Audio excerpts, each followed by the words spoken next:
Well, all this week we've been talking about the issue of favoritism or partiality, and the first day on Monday I made the point that it's normal and it's okay to have preferential relationships. In other words, there's certain people you like to hang out with, there's certain people you enjoy working with and helping with.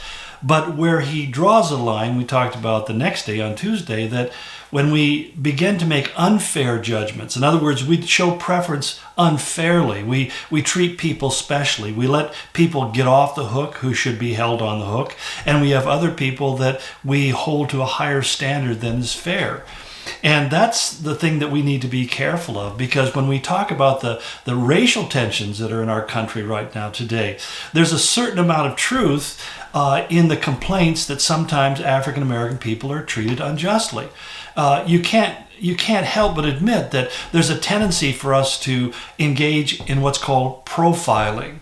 And that's really what I think that James is talking about. But again, I want to define the term more carefully because, again, if we misuse language, then language becomes useless and often becomes a source of confusion.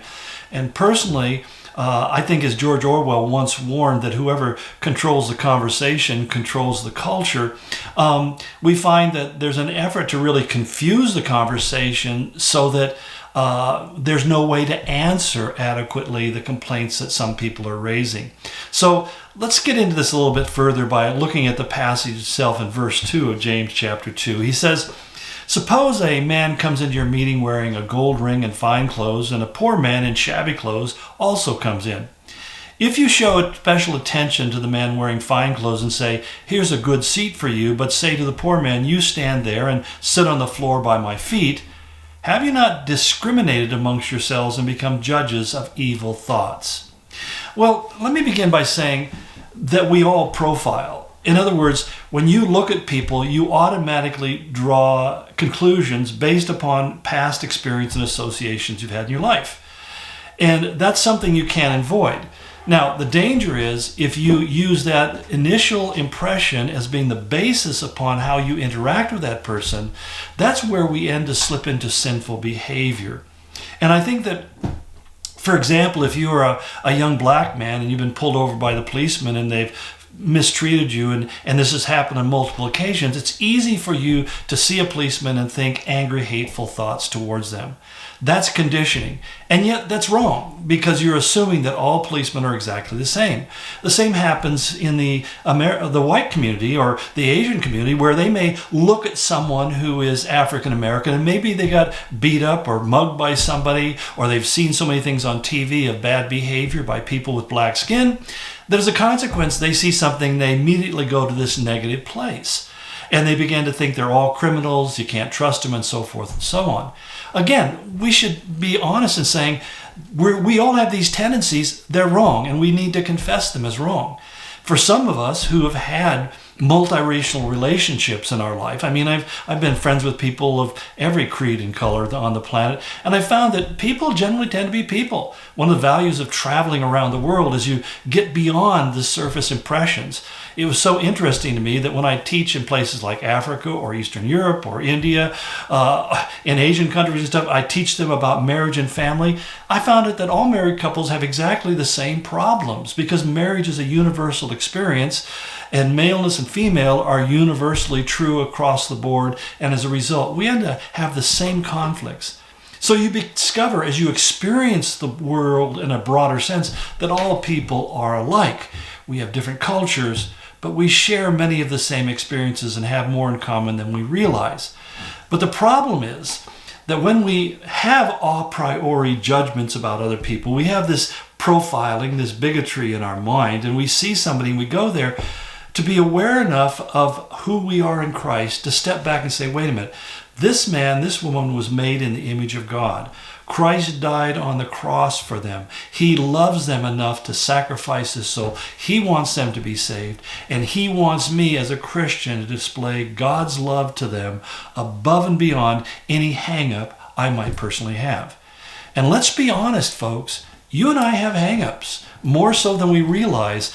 Sometimes they don't even come to the surface until we're into these moments. I think about the comment that our president made one time when he said that Poor people are as smart as white people. Freudian slip probably, but the whole point is that I don't think he was trying to be mean. I just think he's showing that that's a mindset that he has lived with for a long time and didn't go away just because he got elected as president. But that's something else I won't get into. But the whole point is that we can't help but making judgments and drawing conclusions about other people. But we have to understand, as James would later say in verse 13 of the same chapter, he says, mercy triumphs over judgment. In other words, God looks at us and he judges us. He profiles us. We are sinners. When you read the Bible, it's full of God's profiling of you and me as sinners who are dead in our sins and that we're depraved and we're evil and we walk in wickedness and we do bad things and say bad things and think bad things. That's profiling. God has given us a profile. This is humanity. This is who we are. That all have sinned and fall short of the glory of God. But then that's where we have the other side of it, of God's, not just his judgment, but his mercy. But we find that God sent his Son into the world that he might die on the cross. For all have sinned and fall short of the glory of God. But the gift of God, he says in Romans 6:23, is eternal life. So God has given me a gift that I don't deserve. It's the grace of God. And so I think we need to understand that there is this tendency to prejudge people. I would say it's almost unavoidable because our view of people is based upon whatever prior experiences we have had. But as we begin to walk with Christ, he begins to challenge us in this regard. And he tells us not to conclude that people are this way or that way based upon our prior experience, but to remember the basics. God made them in his image. God died for their sins, and he wants me to love them. Those three things should be the overriding principles that overwrite bad programming in our past life. That they're made in God's image. He created them. That he died on the cross to save them for their sins, and that he called me to love them, and if need be, to forgive them for whatever they may have done. And if I do that, I can allow my mercy to rejoice over any judgment, and I won't fall into the trap of profiling people and locking them into a box that maybe doesn't really fit or apply to them whatsoever. Because judgment, he said, without mercy will be shown to anyone who has not been merciful. So you don't show that mercy, you're going to find yourself being profiled and treated unfairly by other people. Well, look forward to continuing tomorrow. Go in his grace.